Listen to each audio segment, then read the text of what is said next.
오늘부터는요 우리가 스바냐라는 책에 대해서 우리가 함께 나눠볼 계획입니다. 스바냐, 스바냐.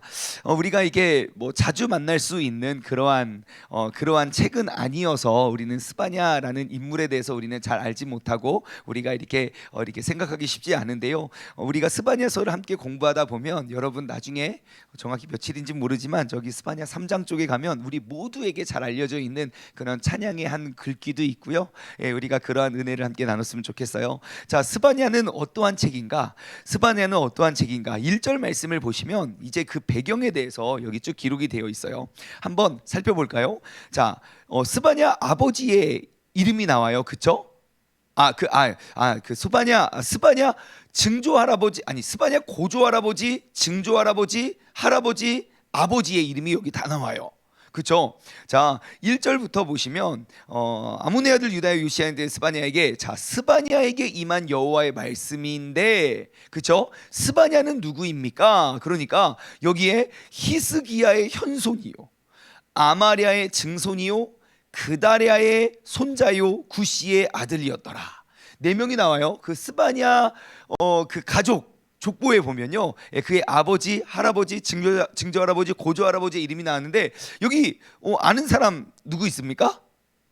히스기야를 잘 알아요. 근데 이 히스기야가 우리가 아는 그 히스기야인지 아니지 정확히 알 수는 없지만, 근데 우리가 아는 히스기야라면 스가랴는 어떠한 가문입니까? 왕족 출신입니다. 우리가 알고 있는 그 히스기야라면 왕가예요. 왕족 가문에서 나온 그러한 이제 자손이라는 것이죠. 물론 히스기야의 아들은 므낫세고 므낫세의 아들이 아몬이고 아몬의 아들이 요시야거든요. 그러니까 그것은 왕족 남유다의 왕으로 쭉 내려오는데 분명 뭐 부인이 한 명은 아니었을 거니까요. 우리가 그 족보를 자세히는 모르지만 아무튼 이 스가랴가 좀 있는 사람이구나 정도 우리가 추측할 수 있고요. 그리고 그 스가랴가 스바냐가, 저도 헷갈리네요. 스바냐가 이 책을 기록했을 때의 배경, 그때의 상황은 어떠했는가? 1절 다시 돌아보면요, 아몬의 아들 유다 왕 요시야의 시대에 하나님께서 스바냐에게 임한 말씀이에요. 그리고 그 말씀의 내용은 무엇이냐면 우리가 방금 읽어보아서 알겠지만 진멸하고 멸절하래요. 그 모든 것들이 다 멸망한대요. 그 멸망의 모습과 멸망의 크기가 얼마나 크냐면요, 여러분 그 구약 성경에 나타나는 진노와 심판과 멸망 중에 제일 큰 심판이 누구의 심판이라고 생각하십니까? 그 땅 가운데 임했던 제일 큰 진노와 심판이 누구의 심판일까요? 노아의 홍수 아니겠습니까? 왜냐면 전 세계적인 멸망이었잖아요. 어떠한 한 지역이나 나라에 대한 심판이 아니라 전 세계적인. 근데요, 노아의 심판 때 보면 다 죽었어요. 근데 노아의 심판 때 죽지 않았던 종족이 무엇입니까? 누가 안 죽었습니까? 노아의 홍수 때? 하늘에 나는 새 다 죽었습니까? 안 죽었습니까? 죽었죠.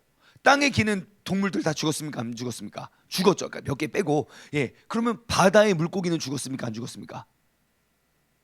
뭐 이렇게 어렵게 생각하십니까? 방주에 물고기 탔어요. 수족관이 있었어요? 없었어요? 없었다고요. 바다의 물고기는 멸하지 않으셨어요. 그런데 보세요, 2절 여호와께서 이르시되 내가 땅 위에서 모든 것을 진멸하리라. 땅 위에 있는 모든 것을 진멸한대요. 그리고 3절 내가 사람과 짐승을 진멸하고 공중의 새와 바다의 고기와 거치게 하는 것과 악인들을 아울러 진멸할 것이다. 그러니까 지금 이 진노와 이 멸망이 얼마나 크고 무시무시하다는 걸 우린 알 수 있습니까? 없습니까? 있다는 거예요. 그 진노와 심판이 이제 다가왔다는 거예요. 그 진노와 심판이 이제 멀지 않았으니 우리는 대비하고 준비하라는 그러한 메시지가 바로 스바냐서의 내용인 거예요. 그래서 1장에는요 심판에 관련된 그러한 경고와 예언이고, 2장에는요 그럼 또 구원에 대한 그럼 우리가 이렇게 심판을 당했으면 어떠한 구원으로 임하게 됐을까? 구원에 대한. 그리고 3장에는요. 그럼 누가 심판을 받고 누가 구원을 받는지.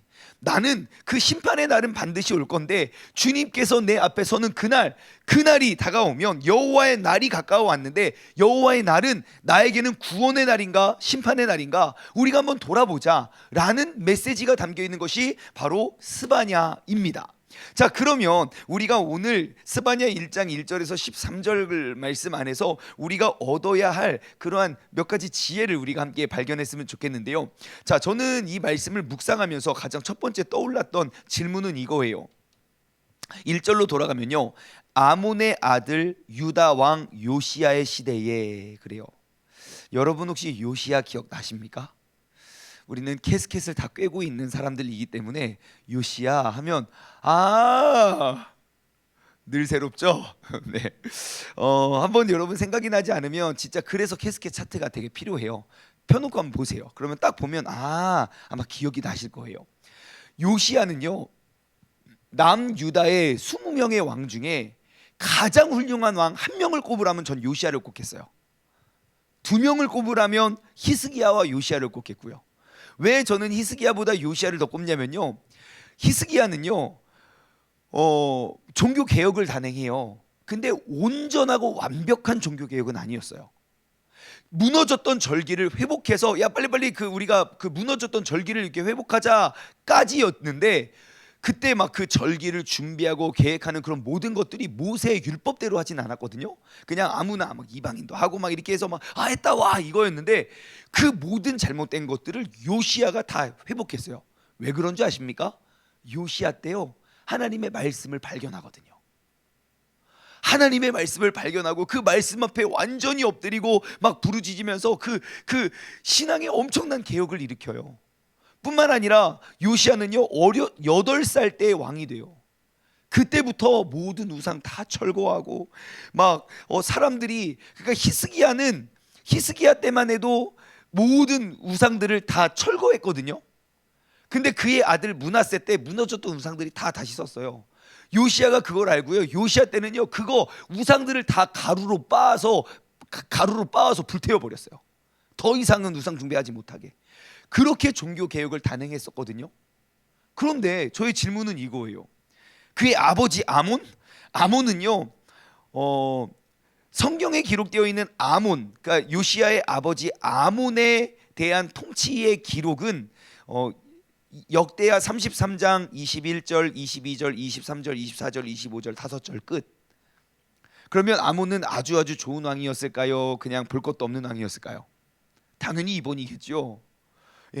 하나님 여호와 앞에서 악을 행했어요. 그러니까 우리가 아몬을 통해서 알 수 있는 건 진짜 하나님 앞에 악을 행하면 22살에 왕이 돼서 2년 동안 다스리거든요. 아무리 2년 동안 일이 왜 없겠어요? 얼마나 많겠어요? 남겨진 것이 하나도 없구나. 우리가 하나님의 말씀대로 하나님의 뜻대로 살아가지 아니하면 우리가 진짜 남겨진 게 하나도 없는 인생이 되겠구나. 여호와 앞에서 우리가 얻을 수 있는 교훈이에요. 그럼 저의 질문은 왜 아몬 때에 이러한 말씀이 안 들리고 왜 그 모든 것들을 회복하고 재건하는 요시야 때에 하나님은 스바냐를 통해서 말씀하셨을까라는 거예요. 잘못했을 때 잘못했다고 이야기해줘야 잘못을 깨닫고 되돌리는 거 아닙니까? 근데 잘못했을 때는 스바냐 안 보내시다가 2년밖에 통치 안 했는데 아몬 때 보내면 회개할 수 있잖아요. 왜 요시야 때 스바냐를 보냈냐는 거예요. 왜 그랬을까요? 시간 관계상 이런 분위기일 것 같아서 제가 답을 다 준비해 왔어요. 여러분 학교에서 저 학교 다닐 때 그랬어요. 이제 맨날 지각하는 애들이 있어요. 맨날 일찍 오는 애들이 있어요. 대개 보니까 학교가 멀리 있는 아이들이 되게 일찍 오더라고요. 왜냐하면 학교까지 가는 그 거리와 시간을 가늠할 수가 없으니까 일찍 가버리는 거예요. 맨날 지각하는 애들 보면요 학교에서 가까이 사는 애들이 맨날 지각해요. 그럼 선생님들이 앞에 와서 저희 학교는 그랬어요. 항상 지각하지 말라고 맨날 혼나는 애들은 누굽니까? 지각하는 아이일까요? 지각을 안 한 아이일까요? 지각을 안 한 아이예요. 왜요? 지각하는 애는 아직 안 왔어요. 그 잔소리를 들을 수 없는 거예요.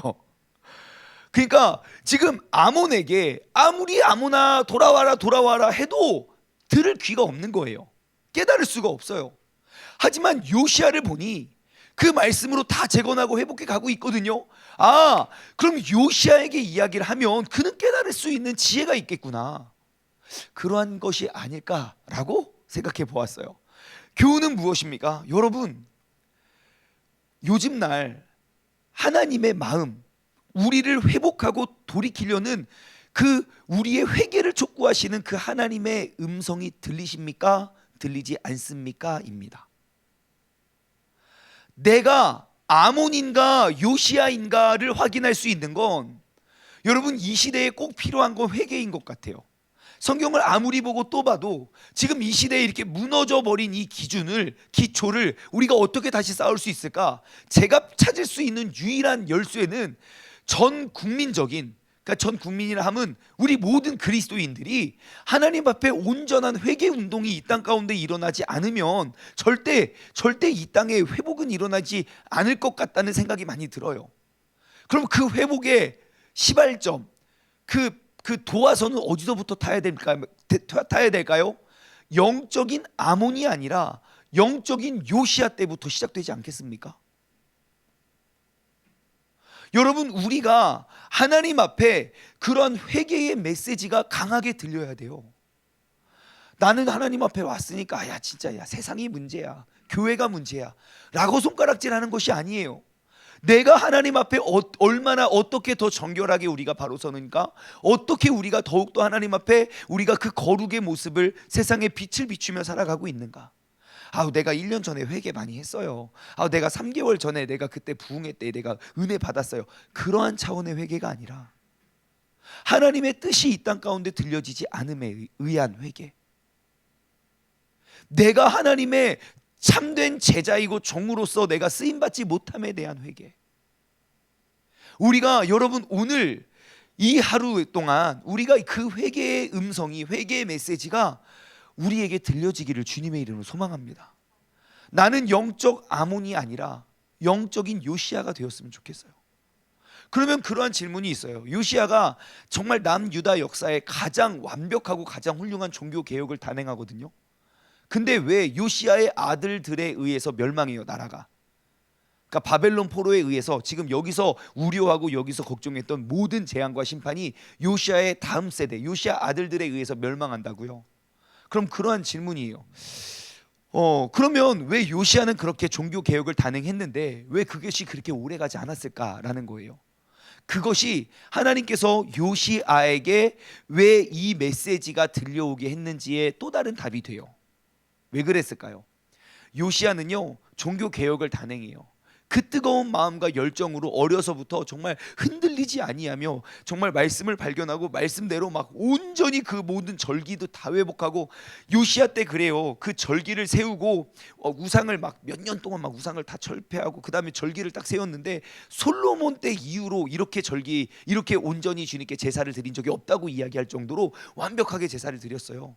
근데 왜 그게 대를 이어가지 못했을까요? 이런 거죠. 종교 개혁은 그 왕과 그 측근들이 다 개혁을 일으켰어요. 근데 그것을 듣고 온 국가적인 회개가 돼야 되는데 그곳에서 머물러 버렸다는 거예요. 백성들은 여전히 뭐를 따르고 우상을 세우기를 원하고, 백성들은 여전히 우상을 만들고 있다는 거예요. 근거를 대드릴까요? 오늘 본문 말씀, 아까 우리가 2절하고 3절 봤죠. 모든 것 다 진멸한다.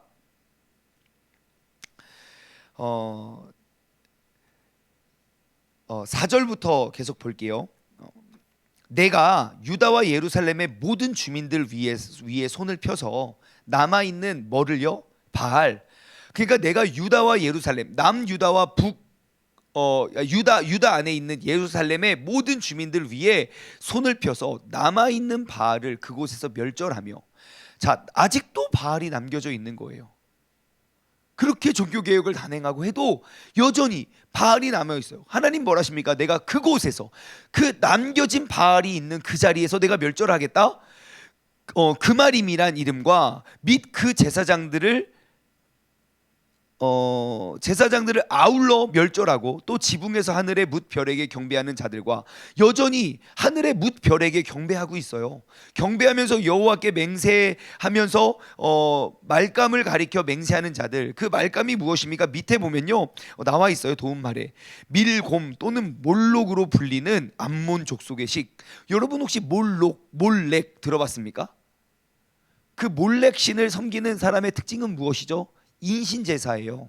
자녀를 불 가운데 지나가게 만들었다고요. 왜요? 그래야 신이 기뻐하고 우리에게 복을 주신다고 이상한 믿음이 있었어요. 그래서 그 몰록 혹은 몰렉에게 그 자식들을 바치고 여전히 그 유행과 풍습이 남아 있어요. 6절 여호와를 배반하고 따르지 않는 자들과 여호와를 찾지도 아니하며 구하지도 않는 자들을 멸절한다. 여러분, 하나님은 우리에게 계속 그 회개를 요구하실 거예요. 우리에게 그 온전하고 완벽한 회개가 있을 거예요. 분명 한번 생각해 보세요. 스바냐의 경고를 듣고 그 회개의 운동이 온 국가적인 회개로 확산이 되어서 그들이 온전히 여호와 앞에서 온전히 엎드렸다면, 여러분 그 남유다의 역사가 그럼에도 불구하고 멸망했을까요? 아니면 하나님께서 그들을 이렇게 진멸하리라는 뜻을 돌이켜 그들에게 진멸을 피하게 하셨을까요? 1번일까요? 2번일까요? 하나 둘 셋, 무조건 2번입니다. 회개의 메시지는 아이고 야 니네 회개 야 해봤자 니들은 끝나, 해봤자 멸망이야, 그게 아니에요. 진정으로 회복하기를 원하시는 거예요. 근데 요시야는 그걸 했지만 요시야의 아들들은 회복이 되지 않았어요. 그것이 우리가 두려워해야 될 거예요. 우리 세대는 새벽 예배 드려도 괜찮아요. 우리 세대 안 괜찮아요. 다음 세대에 멸망할 수 있어요. 우리가 온전한 회복이 되지 않으면 안 괜찮아요. 지금 이 아몬 때, 요시야 때, 그의 아들들의 때에 여호야긴 막 그때와 지금과 그렇게 달라 보이지가 않아서 그래요. 여러분, 이 회개의 메시지가 오늘 우리의 마음 가운데 크게 들려오기를 주님의 이름으로 소망합니다. 여러분, 우리가 이 스바냐 1장을 통해서 얻어야 할 또 다른 교훈은요, 여러분 반드시 회개하셔야 됩니다. 반드시 회개하셔야 됩니다. 왠 줄 아십니까? 여호와의 날이 가까웠고 임박했기 때문입니다. 7절과 8절 9절 말씀 볼까요? 주 여호와 앞에서 잠잠할지어다. 이는 여호와의 날이 가까웠으므로 여호와께서 희생을 준비하고 그가 청한 자들을 구별하였다. 이제 희생을 준비했고 그가 청한 자들을 구별했어요. 여호와의 날에 내가 방백들과 왕자들과 이방인의 옷을 입은 자를 벌할 것이며 그의 날에 문턱을 뛰어넘어 포악과 거짓을 자기 주인의 집 위에 채운 자들을 벌하리라. 여호와의 날, 그 여호와의 희생의 날, 그리고 10절에 보면 그 날에 계속 그 날이 임박했다는 거예요. 근데 가만히 보십시오. 여러분, 그 예수님의 나으심을 준비했던 그 침례 요한이 메시지가 무엇이었습니까? 딱 하나예요. 회개하라, 천국이 가까웠다. 예수님이 사역을 시작하시면서 첫 번째 내뱉은 말이 뭡니까? 회개하라, 천국이 가까웠다. 여러분, 우리는 그 천국, 그 날이 가까워 오면 보면 볼수록 우리에게 더욱더 요구되는 것은 회개라는 거예요. 여러분, 그 여호와의 날이 나에게는 어떠한 날이 될까요? 심판의 날일까요? 칭찬의 날일까요? 정말 광명하게 비추는 그 주님의 빛 가운데 내가 딱 서면 내가 남몰래 감춰두었던 모든 부정한 것들이 너무너무 많이 보여서 내가 저 멀리 숨을까요? 아니면 주님, 사람들은 몰라도 내가 그 주님 간절히 기다렸습니다. 그 주님의 빛 가운데 우리가 나아가 그 빛을 비추는 사람이 될까요? 여러분, 우리가 빛 가운데 나아가기 위해선 우리는 진정한 회개가 우리의 삶 가운데 회복되어야 할 줄 믿습니다. 그리고 그 운동의 시작점, 그 운동의 열쇠를 위해서 오늘 이 새벽에 우리를 깨워주신 줄 믿습니다. 마지막으로 한 가지를 더 나누면요, 여러분 꼭 기억하십시오. 우리가 왜 회개를 해야 되는가? 여러분, 그 날은 멀지 않았기 때문입니다. 그 날은 멀지 않았어요. 근데 제가 오늘 본문 말씀에서 가장 두려운 게 뭔지 아십니까? 가장 두려운 게 뭐냐면 시간 관계상 제가 12절과 13절만 읽어볼게요. 그때에, 그러니까 그날 그때가 계속 이어져요. 내가 예루살렘에서 찌꺼기 같이 가라앉아서 마음속에 스스로 이르기를 여호와께서는 복도 내리지 아니하시며 화도 내리지 아니하시리라 하는 자들, 그들의 신앙의 모습이 어때요? 하나님은요 복도 내리지도 않고 그리고 화도 내리지 않아요. 하나님에 대해서 너무 잘못 알고 있는 사람이에요. 하나님은 복도 주시는 분이고 화도 내리시는 분이에요. 그런데 그렇게 복도 내리지 화도 내지 않는 자들을 등불로 두루 찾아서 벌하신대요. 그러니까 하나님에 대해서 오해하고 잘못 알고 있는 사람 등불로 찾아서 벌하신대요. 또한 13절, 그들의 재물이 노략되고 그들의 집에 황폐할 것이라 그들이 집을 건축하나 거기에 살지 못하며 포도원을 가꾸나 그 포도주를 마시지 못한다 그래요. 무슨 말입니까? 지금 열심히, 그러니까 너희가 열심히 집을 지어도 그거 살지도 못하고 네가 열심히 막 농장을 가꿔도 그 소출이 없을 거야 라고 경고해요. 저는 더 무서운 게 뭔지 아십니까? 하나님의 심판이 눈앞에 다가왔는데 지금 이 사람들이 뭘 해야 되는데, 회개해야 되는데 뭘 하고 있어요? 돈 벌고 있어요. 내가 거할 안락한 처소만 준비하고 있다고요. 그들의 마음에는 여호와의 뜻과 여호와의 계획과 여호와의 마음이 전혀 일치되지 않아요. 그러면서 이렇게 이야기하죠. 우리의 하나님은, 여호와께서는 복도 내리지도 않고 화도 내리지도 않으신 분이야. 여러분, 요즘 우리의 시대가 이러한 상태가 아닙니까? 내일 멸망이 와도 나는 오늘 한 그루의 나무를 심는다고요? 아니요. 내일 멸망이 온다는 걸 안다면 우리가 무릎 꿇고 회개해야죠. 엎드려서 간구해야죠. 내가 구원받기 위해서가 아니라 내가 이 세상을 살릴 수 있는 사람이 되게 해달라고 구해야죠. 크리스마스가 잊혀지게 된다면 그걸 바라보면서 안타깝다, 나 옛날엔 안 그랬는데가 아니에요. 무너진 크리스마스를 회복하기 위해서 우리를 불러주셨다고요. 여러분, 이 메시지, 스바냐를 통하여 요시야 때 들려졌던 메시지가 오늘 우리의 삶 가운데 들려지기를 주님의 이름으로 간절히 소망합니다. 여러분, 회개의 메시지가 들려지셔야 됩니다. 또한 반드시 회개하셔야 됩니다. 그리고 왜냐하면 그 날과 그 때가 멀지 않았기 때문입니다. 어쩌면 이미 그 심판을 정하셨을지도 몰라요. 그러므로 우리가 아직 그 날과 그 시가 더 이상 임하기 전에 우리가 온전한 회복을 이루어낼 수 있는 우리 모두가 되기를 소망합니다. 오늘부터 여러분의 삶에 진정한 회개를 다시 한번 회복했으면 좋겠어요. 내가 코로나 시대를 거치고 그 이후에 우리가 코로나 시대가 하나님께서 허락하신 심판이라면 우리는 지금 폭발적인 회개와 회복과 부흥이 일어날 때입니다. 만약에 우리가 그것을 이루어내지 못하면 여러분, 우리는 코로나와는 비할 수 없는 더욱더 큰 재앙이 더욱더 빨리 임하게 될 것입니다. 기도하겠습니다.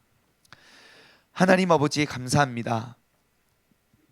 우리는 스바냐 선지자를 통하여 주님께서 명령하신 그 말씀을 통해 우리의 삶에, 우리가 지금 이 시대에 우리가 집중하고 주목해야 할 그 메시지와 그 단어가 무엇인지를 돌아보게 됩니다. 하나님, 우리가 지금 기도해야 할, 눈으로 통해 또 귀로 들리는, 눈으로 보이는 상황이나 그런 뉴스들과 귀로 들리는 그러한 세상의 흐름이나 움직임을 우리가 눈으로 보고 귀로 들었을 때에 우리가 진짜 집중해야 한 건, 우리가 여호와 앞에 우리가 바로 서서 말씀 위에 그 기초를 두고 우리가 하나님 앞에 온전한 회개와 회복을 우리가 꿈꾸고 나아가야 되는데, 우리는 스바냐 시대의 어떠한 누구처럼 하나님은 벌도 내리지 아니하시고 복도 주시지 아니하시는 분이야 라고 외치면서 그냥 나의 집을 짓기 위해서만 주님께 구하고, 내가 나의 포도 농장의 많은 소출만을 위해서 우리가 간구하고 있는 그러한 심판을 기다리고 있는 사람이 아닌가 돌아보게 됩니다. 하나님, 지금 나의 기도 제목에 더욱더 중요한 것이 무엇이고, 하나님, 지금 내가 들어야 할 그 귀한 메시지는 무엇인지를 우리가 밝히 알아 하나님께서 이 세상을 바라보시는 그 마음을 우리가 헤아려 정말 주님 앞에 온전히 엎드리고 우리가 회복할 수 있는 믿음의 사람 되게 하여 주옵소서. 감사드리며 이 모든 말씀 살아계신 예수 그리스도의 이름으로 기도드리옵나이다. 아멘.